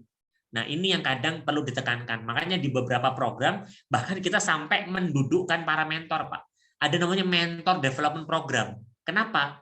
Walaupun tujuannya cuma ngasih feedback, tapi bagaimana caranya biar feedback ini konstruktif. Nggak jadi judging. Karena kalau sekali dijudge, dia takut. Aduh, habis ini aku ketemu sama dia, nanti aku dianggapnya nggak bagus nih, tugasku belum selesai. Akhirnya ketakutan. Akhirnya ya nggak menarik. Maka memang mindset people development ini menjadi penting untuk ditanamkan. Seperti itu, Pak Felix. Bari mau menambahkan? Menambahkan sedikit, Pak. Jadi selain building rapport, Pak, membangun kedekatan terlebih dahulu sebelum proses mentoring dan lain sebagainya. Sebenarnya rules of the games-nya juga bisa dibuat dari awal ya, Pak. Bisa dilakukan dari awal, rules-nya seperti apa gitu. Nah, salah satu rules yang harus dibangun, yang perlu kita bangun adalah sebenarnya psychological safety, Pak. Bahwa pada saat peserta ini berbicara, mereka tidak merasa terancam oleh atasannya. Itu sih penting banget, Pak. Gitu. Ya. Oke, semoga menjawab Pak Felix. Nah, ini ada lagi dari Mbak Ismayasari. Nah, ini pertanyaannya panjang gitu ya. Tapi saya yakin buat teman-teman yang di LND, karena saya dulu juga LND ya, pasti pernah merasakan hal serupa. Jadi bagaimana menjaga konsistensi dan membagi manpower melakukan monitoring berkala di tengah keterbatasan jumlah tim LMD. Bisakah menggunakan sistem yang menjangkau peserta secara otomatis? Contoh ada email terjadwal yang berisi pertanyaan monitoring berkala sudah sampai mana pencapaiannya. Jawaban saya, langsung saya jawab, bisa, tapi pengalaman saya tidak efektif. Apalagi mereka sehari-hari kerja, ngapain mereka balas email kita, sedangkan mereka ada target kerja. Jadi seperti itu, Mbak Ismail. Loh, terus gimana Mas caranya? Nah, ini. Jadi memang dulu saya juga pernah merasakan kendala seperti Mbak Ismayasari. Benar banget, karena tim di LND di perusahaan ketika itu terbatas, sedangkan yang dikelola itu proyek berjalan itu ada sekitar 5-6 batch MT ya, program MT yang lagi berjalan. Itu bayangin, satu batch itu 25 orang, 125 orang selama 6 bulan itu kita pantau. Itu tim LND-nya cuma 2 orang yang memantau. Sudah pasti dia akan kebingungan. Nah, maka memang cara untuk menjaga konsistensinya namanya yang dikelola banyak dan yang ngerjakan dikit sudah pasti tidak bisa. Maka strateginya ketika itu adalah saya bikin namanya Learning Partner Development Program. Jadi memang gini, singkatnya adalah gini, sebenarnya yang punya tanggung jawab memonitor, yang punya tanggung jawab untuk mendampingi tim itu adalah leadernya. Sayangnya di banyak organisasi saya bisa melihat banyak leader yang tidak punya kemampuannya, sehingga kesulitan. Nah, karena kesulitan akhirnya nggak dipantau pengembangan timnya, sehingga akhirnya menjadi tanggung jawab tim LND. Maka yang perlu dikembalikan adalah kita edukasi para leader ini. Jadi memang bahkan kalau saya ketika melaunch satu program MDB misalkan ketua MT gitu ya, itu ada namanya panduan mentor. Kenapa? Karena yang akan memantau adalah mentornya. Loh, terus tugas LND apa? Tugas LND adalah memang membuat proses monitoring sistem gitu ya, sistemnya. Tapi yang memantau itu adalah mentor. Sistem kita itu terintegrasi dan bisa dipantau oleh mentor. Kenapa? Ya karena yang kerja setiap hari itu kan mentor ya, yang kerja sama dia setiap hari ya.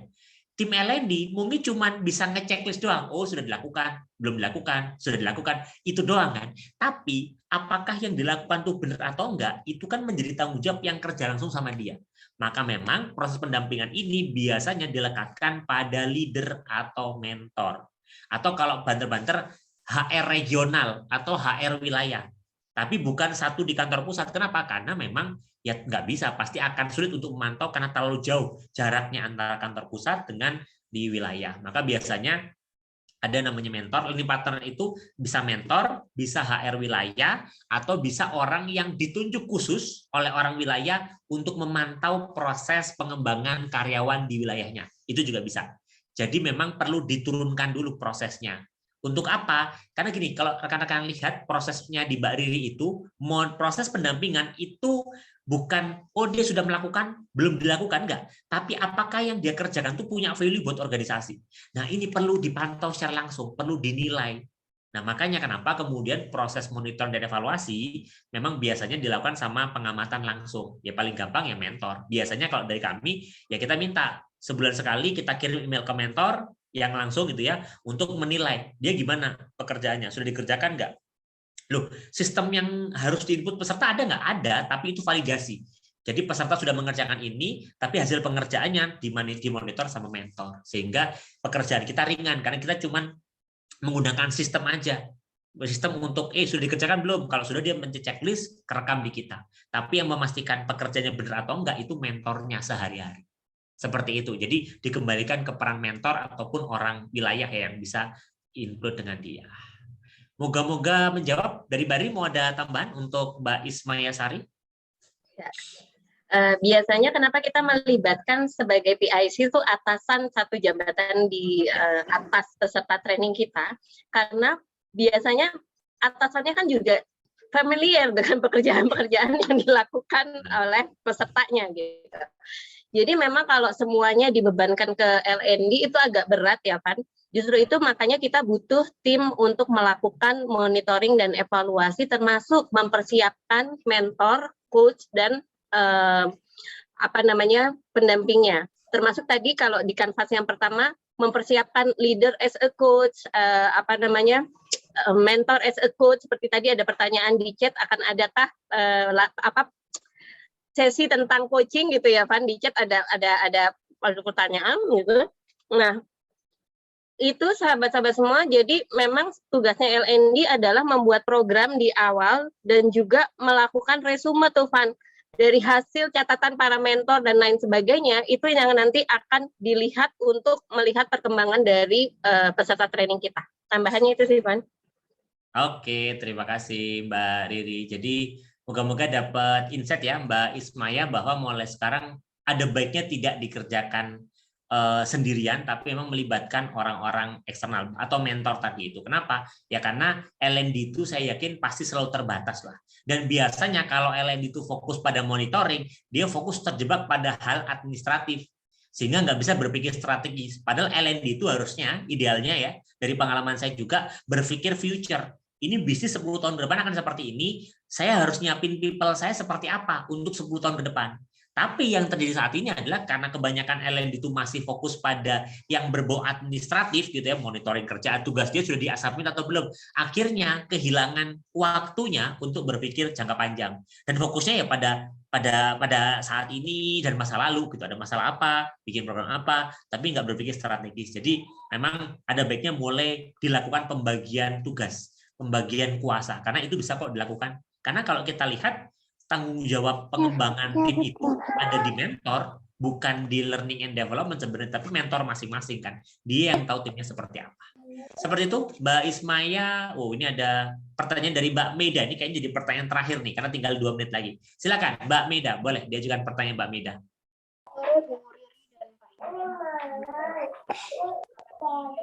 Silakan Mbak Meda. Apakah? Oh, sudah. Halo. Ya, sudah terdengar Mbak Meda. Silakan. Sore Bu Riri dan Pak Ivan. Saya Kecil sepertinya suaranya Mbak Meda. Gimana? bentar. Halo. Ya. Halo Pak. Ya.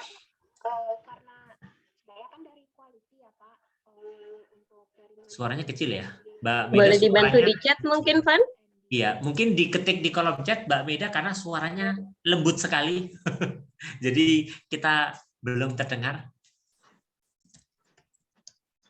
Ini ada pertanyaan dari Mbak Yohana, Van. Apakah next event ada kelas khusus tentang coaching?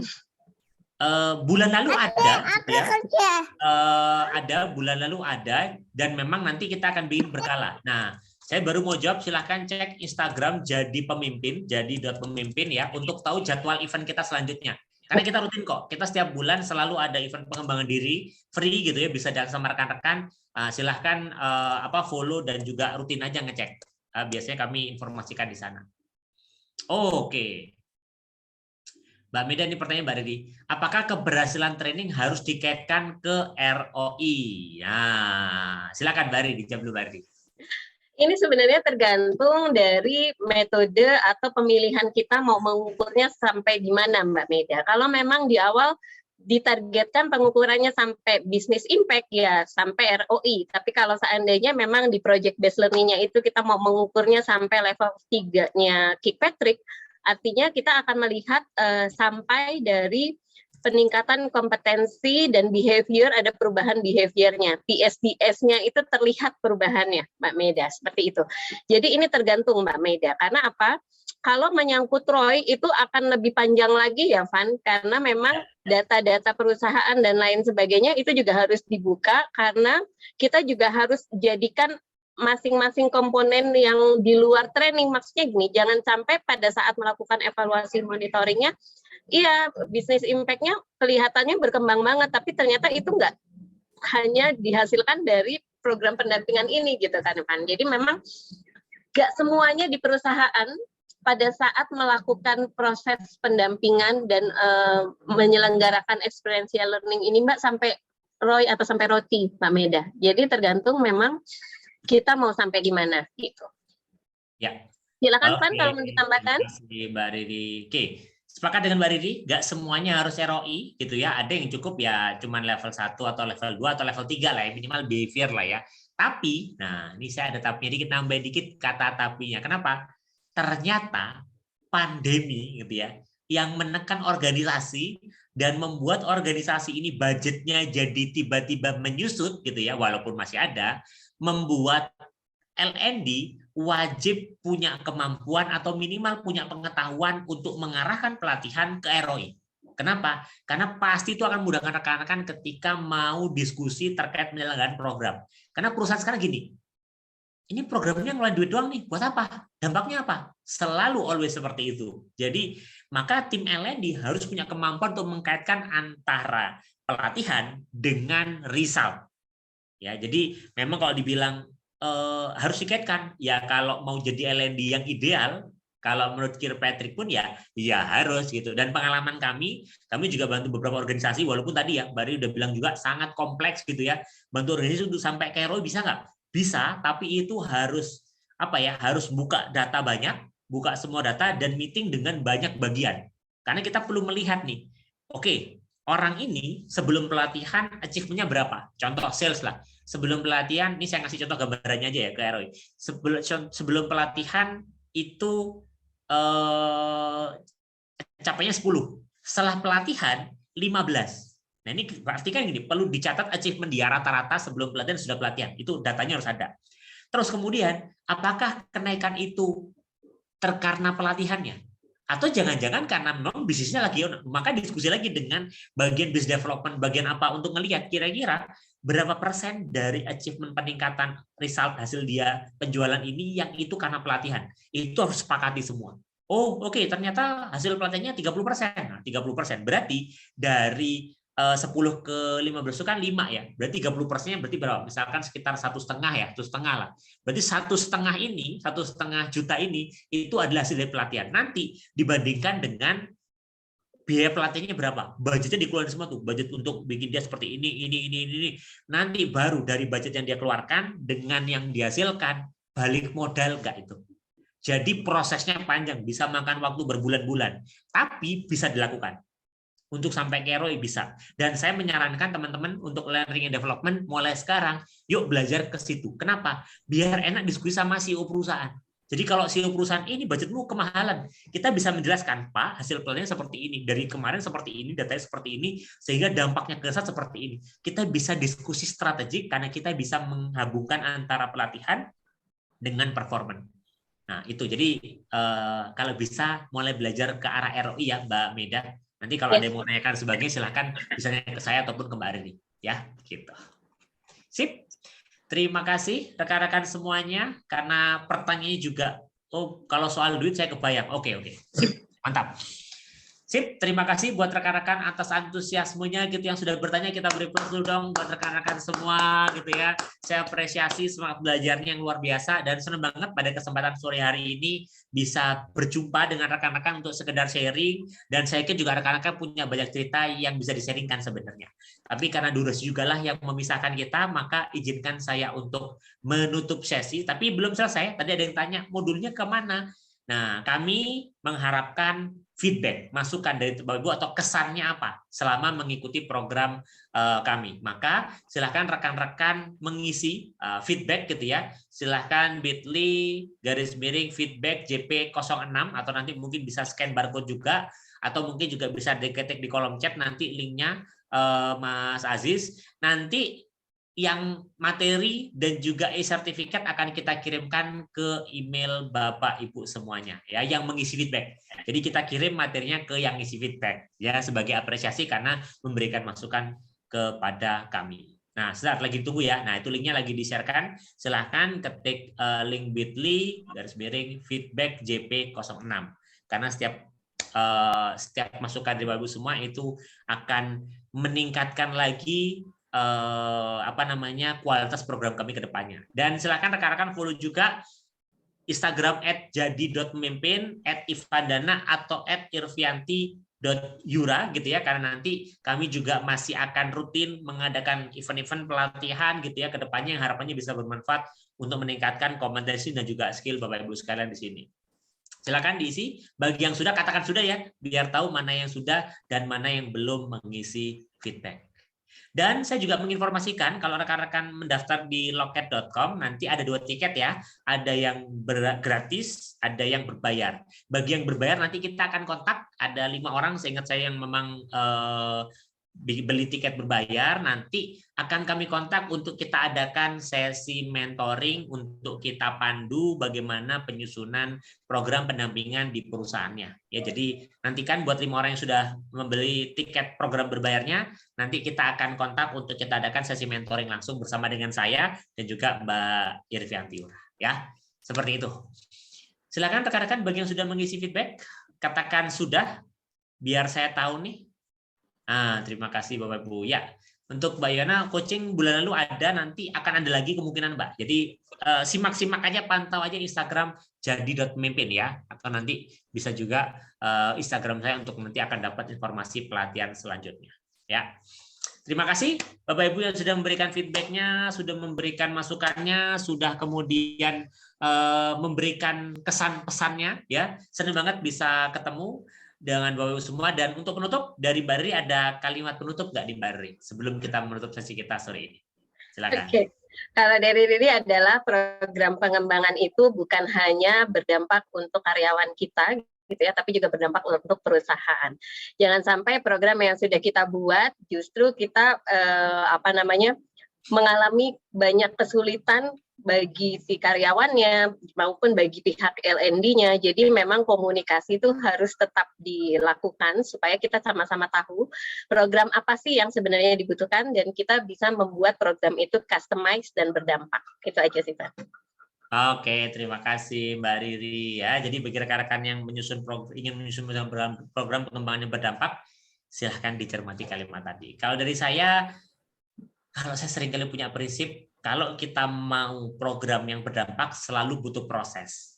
Tapi jangan sampai menganggap proses itu sebagai beban. Tapi nikmati aja prosesnya, karena yakini bahwa setiap prosesnya itu akan menghasilkan value bagi diri kita, dan juga value bagi orang yang kita kembangkan ke depannya. Dan value itu nanti akan kembali kepada diri kita. Kalau value kita positif, akan kembali kepada diri kita dengan positif. Jadi silahkan nikmati prosesnya dalam rangka mengembangkan karyawan, dan moga-moga rekan-rekan semua dilancarkan, dimudahkan, dan sehat selalu senantiasa. Terima kasih rekan-rekan, saya tutup sesi Jadi Pemimpin Online webinar sore ini. Sampai ketemu di kesempatan selanjutnya. Wassalamualaikum warahmatullahi wabarakatuh. Terima kasih rekan-rekan. Waalaikumsalam warahmatullahi wabarakatuh. Terima kasih Bapak dan Ibu. Sehat-sehat ya semuanya. Sampai ketemu.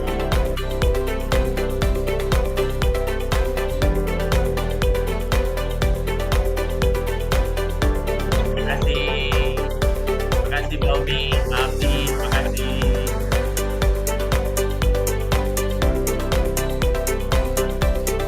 Sehat selalu rekan-rekan semuanya.